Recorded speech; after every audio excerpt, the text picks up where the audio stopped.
following is a recording of a live questions and answers session with Chris McCann that took place on Friday, July 22nd, 2016. Hello, everyone, and welcome to a pre-recorded eBible Fellowship's Questions and Answers time. This program is designed to interact with you with your questions and comments related to the Bible, and we'll try to respond as well as possible by going to the Bible. And so, with our Bibles at the ready, it's now time to turn things over to our speaker for this pre-recorded questions and answers time, and say hello to Chris McCann. Good evening, everyone, and welcome to eBible Fellowship's Friday night question and answer program. Tonight, we're going to take a look at the Bible with any questions or comments that anyone may have, and each person is invited to share what's ever on your mind by contacting us in one of the ways that were just mentioned, and we'll be glad to take your call. I'll try to respond as much as possible by going to the Bible, which is God's holy word. And it's there that we're able to find truth according to God's grace and according to His will. Well, we have only a short time together. Okay, let's go to the first person on the phone tonight. Welcome to our Friday night question and answer program. Please go ahead with your call. Good evening, Brother Chris. I have what might seem like a ridiculous question, and that is only because it is a function of the ludicrous notion of some of those dear people that walked with us up to May 21, 2011. I know the Bible tells us that Abel and Enoch, Noah, Abraham, Elijah, David, and many others spoken of in Hebrews 11 and elsewhere in the Old Testament, that they were Old Testament saints. If Christ paid for the sins of the elect at the cross, does the Bible teach us that when these Old Testament saints died, they were transferred to some kind of a waiting room where they were being held, since they could not go to heaven if their sins were not yet paid for, and they were waiting for the chariot to take them to paradise after Jesus was resurrected on that Sunday morning in AD 33? Well, that's a good question, because the problem is that the big problem, it's an insurmountable problem that some people have who want to insist that Christ paid for sins when he died on the cross in 33 AD. The enormous problem that develops with that erroneous doctrine is then you have all of the Old Testament saints, as you mentioned, beginning with Abel, all the way through until Christ actually went to the cross. All of the Old Testament saints that were born into the world and lived their lives and eventually died, what happened to them when they died? And their sins could not have been paid for according to this doctrine that Jesus paid for sins in 33 AD until that point. And yet they died, and where did they go? No, the Bible doesn't speak of a place of waiting and a place where the elect go to, the Old Testament saints go to wait for that day. The Bible doesn't know anything about that kind of an idea, and we can know that for sure because when Jesus was on the Mount of Transfiguration, he was transfigured before the disciples. Moses and Elijah met with him, and that was before the cross, and both Moses and Elijah had resurrected bodies. Now, Elijah's case was different than Moses because he was translated. He was basically raptured without physically dying, and Moses did physically die, but actually it's the same situation with both men insofar as their sins are concerned, according to that doctrine that Jesus paid for sins in the first century AD, then they had died or been translated and received their new resurrected bodies and gone to heaven to be with the Lord, and they were in their whole salvation. They had salvation of soul and body, and yet their sins were not paid for over 1,500 years in Moses' case, and several hundred years in Elijah's case. No, it's not possible. There's just several reasons why it's not possible for Christ to have paid for sins in time in 33 AD. That's one of them, that in order for God to save Abel early on and all the Old Testament saints, salvation already had to be available. That is, the atonement already had to have been made by Jesus and sins paid for. And we also have the idea that before you can build a house, before living stones are placed upon the foundation stone, you have to have that foundation stone. And the foundation for the spiritual house of God is Christ dying as a lamb from the foundation of the world. Then you can place Abel and Noah and Abram and so forth as living stones upon that foundation. Just the reasons against it go on and on. I know it's a difficult doctrine because we have been taught all of our lives until relatively recently, right up it was close to the end of the day of salvation, when the Lord opened up that information regarding Christ making payment from the foundation of the world, and we've been taught that. It's been drummed into us, and people they think, well, if I know anything, I know that Jesus paid for sins in 33 AD. So it's a very humbling thing to admit, no, I didn't even know that properly, and yet that is the truth. We did not even properly understand the atonement and when it was made until just a few years ago. But now, according to God's mercy and grace, He has opened up the scriptures to show us this information, and everything harmonizes perfectly. Christ died as the lamb from the foundation of the world. He rose from the dead to be declared the Son of God, and then we have no more difficulty. We can understand how Abel became saved early on. We understand that in order for people to receive their inheritance, there must first be the death of the testator, already accomplished. No problem there. We understand the foundation stone has been laid, then following living stones upon it.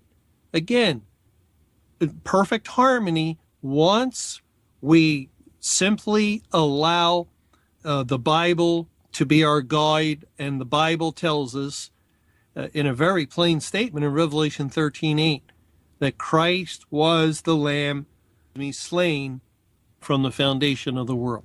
Well, thank you for calling and sharing, and let's go to the next person on the phone. Welcome to our Friday night question and answer program. Please go ahead with your call. I'd like to look at Luke chapter 9, verse 54. Luke 9 and verse 54. Let's back up a little bit to verse 51. And it came to pass, when the time was come that he should be received up, he steadfastly set his face to go to Jerusalem. And he sent messengers before his face, And they went and entered into a village of the Samaritans to make ready for him. And they did not receive him, because his face was though he would go to Jerusalem. And when his disciples, James and John, saw this, they said, Lord, wilt thou that we command fire to come down from heaven and consume them, even as Elias did? But he turned and rebuked them and said, Ye know not what manner of spirit you're of. Yes, I was looking at this verse in light of the end of the world, where it says the heavens and the earth shall be burned up, and the works therein.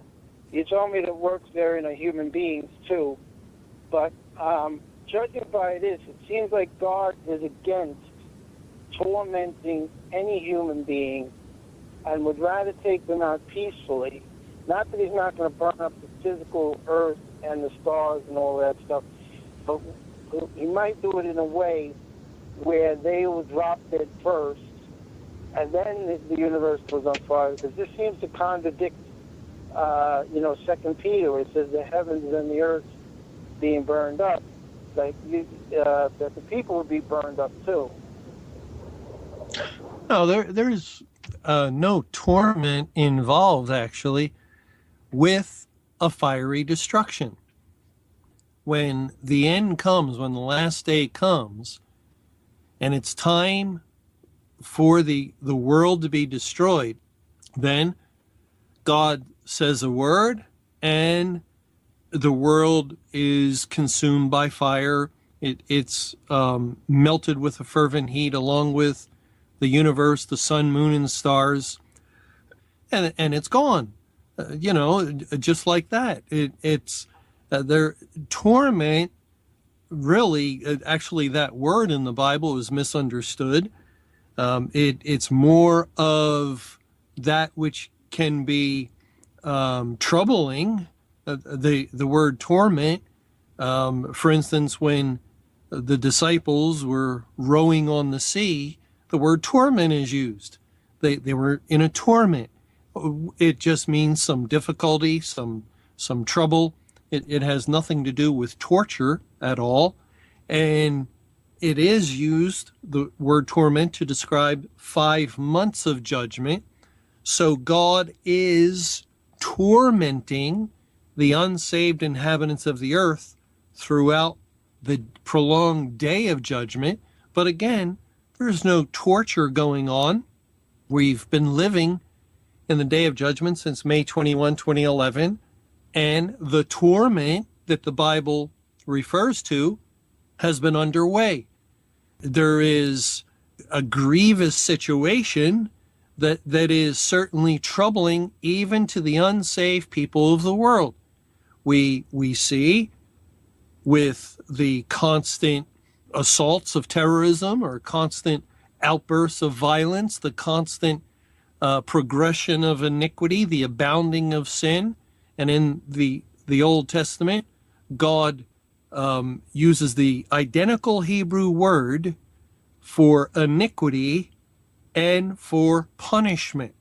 So over the course of this, again, elongated or prolonged day of judgment, the world is suffering a form of torment. Yet, again, it's not torture.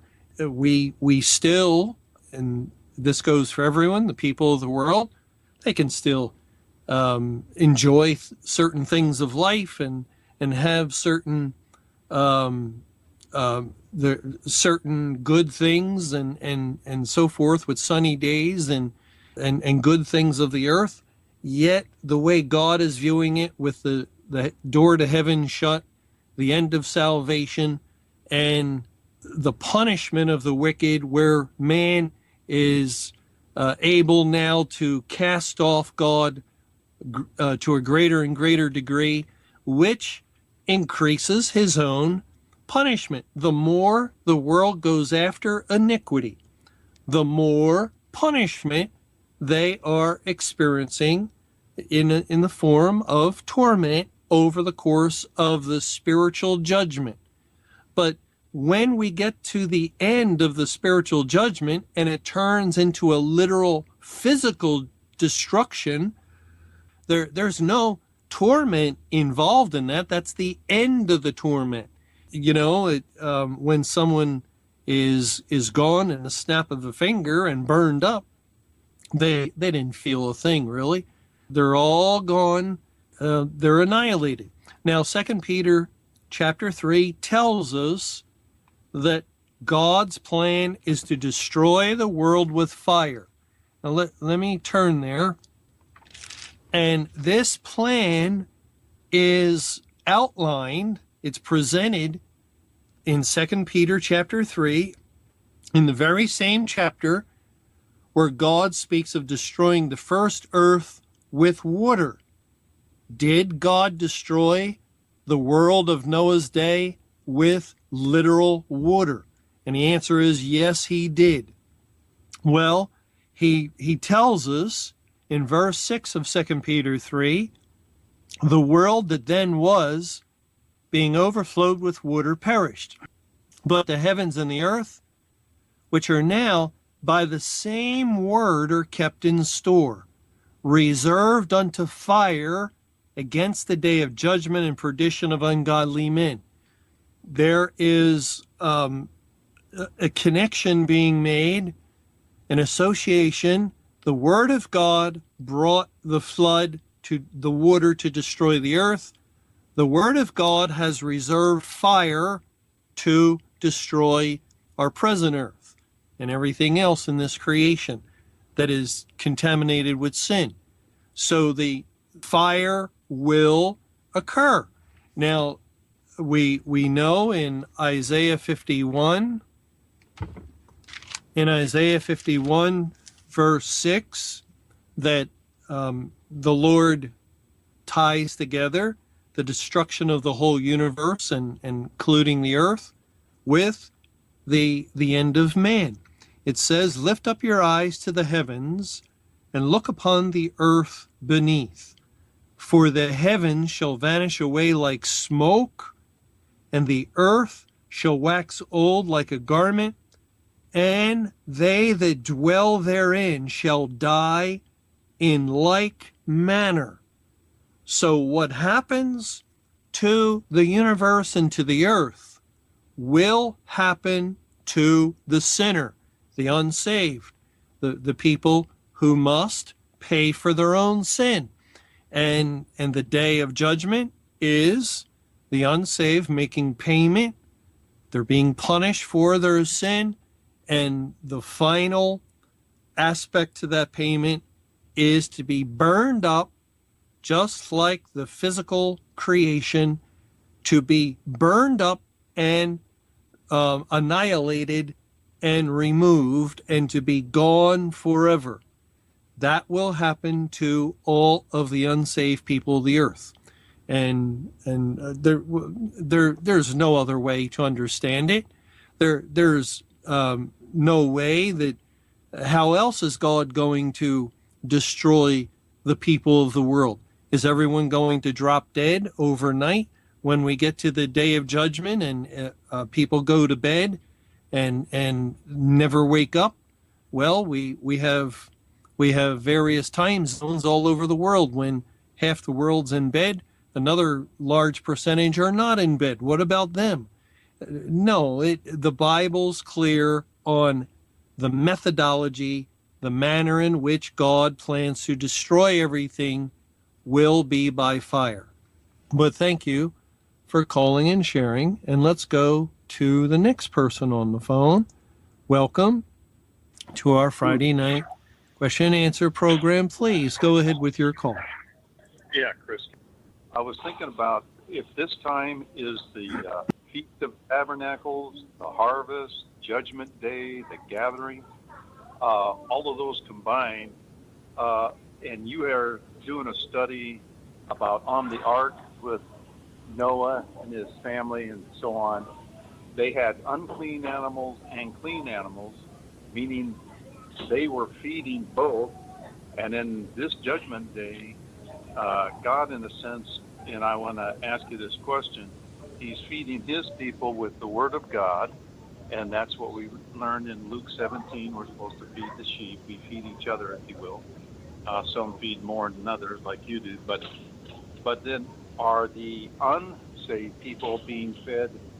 The wicked, are they being fed with their own flesh, their lusts, their desires, their hatred, their excess variety, and lust of the flesh and lust of the eyes? Is that the kind of two different feedings that we see now during this judgment day?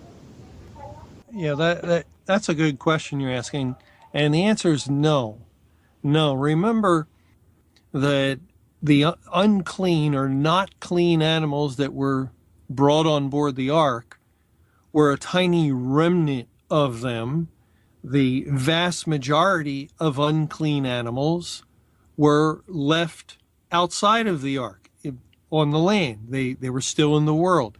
And it is those animals outside the ark that were destroyed by the water of the flood that would picture the inhabitants of the earth that are not saved. They're perishing. They perished over the course of the 40 days and 40 nights of rain, and then were compacted.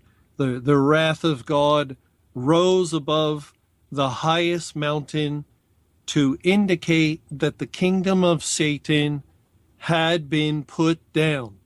The mountains in the Bible represent kingdoms, and in a few places, Satan's rule, which the Bible likens to 7 different periods, is likened to mountains. And so when the waters, which is tied to the word of God, when the waters rise 15 cubits above the highest mountains, the entire kingdom of Satan, the kingdom of darkness or Babylon, is now beneath.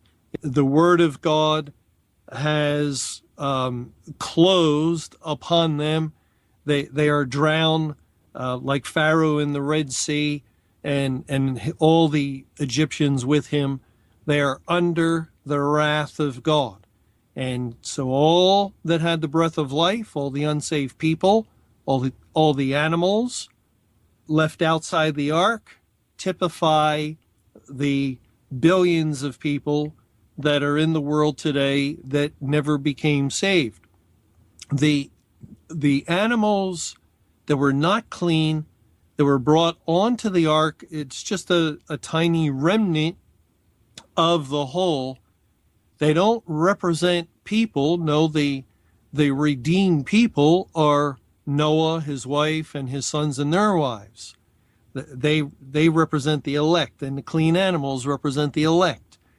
The not clean animals are just a remnant that is representing the creation, the entire creation that God created.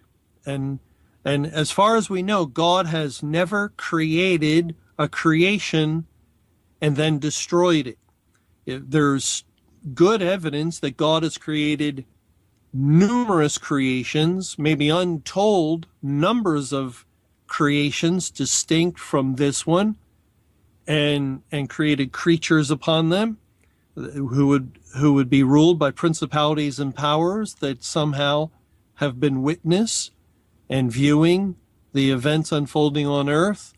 But again, the only time we read of a creation coming to destruction is when we read of God's plan concerning this sin-cursed creation. God necessarily had to curse it once man, who was given dominion over it, fell into sin. And so God has a concern. He's a creator. He's a glorious creator. It is his work. And so he has a real concern for redeeming the creation. That's why he tells us what he does tell us in Romans chapter 8 concerning the creation. He says in verse 19, "For the earnest expectation of the creature. And creature, creation, they could be translated either way.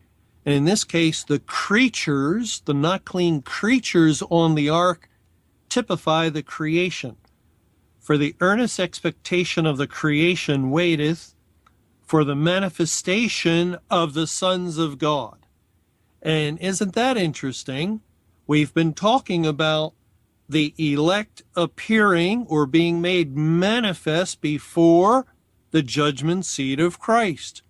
Well, the creation is waiting for this manifestation, because once the elect have been manifested in this way, or have accomplished the timeline that's involved with their appearance before that judgment seat, well, the next thing to follow is the end of the world and the creation of a new heaven and new earth. So the creation is waiting for the manifestation of the sons of God, for the creature or creation was made subject to vanity, not willingly. You know, that's an important thing for us to realize regarding the creation. There's thorns and thistles, and animals devour one another, and there's floods and earthquakes and so forth. And this is because it was made subject to vanity, and that is, it came under the curse of God. But it was not the creation's desire. The creation did not sin against God. It was all due to what the man did, the mankind created in the image of God. So the creation has suffered, really, in a way, innocently, all over the course of the history of the world since the fall. And God recognizes that. The creation was made subject to vanity, not willingly, but by reason of him who has subjected the same in hope, because the creature or creation itself also shall be delivered from the bondage of corruption into the glorious liberty of the children of God. Now, if we didn't know better, we'd say that's language of salvation. It very strongly sounds like language of salvation, and yet it's being applied to the creation. And so in order to keep this in mind, in order to keep a certain emphasis upon the fact that God has a plan to redeem or deliver the creation from the bondage of corruption, we find that certain not clean animals are loaded on to the ark. And it's basically that as the judgment begins on the 17th day of the second month and unfolds, and as the waters cover the earth, the waters rise, they go up, up, up. That's the language of Genesis 7. It's very interesting how waters in Genesis 7 are always increasing. 9 times the word waters is used, 3 times 3, indicating God's purpose. Then in Genesis chapter 8, the word waters, the same word, is used 9 times. And in every one of those instances, the waters are receding. So the waters are the word of God bringing the judgment, and then the waters recede. It's all according to God's purpose. And the animals on board the ark, the certain portion of animals, are as though the creation is waiting for the completion of the manifestation of the sons of God before the judgment seat of Christ. And then will come the redemption, their redemption as well as the redemption of all God's elect. But thank you for calling and sharing. I would like to thank everyone for joining us tonight, and thank you for your questions and comments, and especially for the Bible verses that we had an opportunity to read and consider. But we have come to the end of our time. Thank you, and have a good night, and may the Lord's perfect will be done. And thank you for joining us again for eBible Fellowship's Questions and Answers Time with your speaker, Chris McCann. You can join us for these questions and answers sessions Sunday afternoons following the Sunday studies and certain weeknights following the Monday through Friday studies. Check eBibleFellowship.com for the current schedule. Until next time, may the Lord's perfect will be done.